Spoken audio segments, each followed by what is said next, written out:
வெள்ளத்தில் கரைந்து போவதற்கு நாங்கள் ஒன்றும் களிமண்கள் கிடையாது.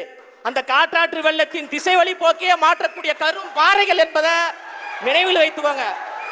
அண்மையில் நடத்திய ஒரு கருத்து கணிப்பில் தமிழக வெற்றி கழகத்திற்கு எத்தனை சதவீதம் வாக்களிப்பீர்கள் என்று கருத்து கணிப்பு நடத்தினாங்க.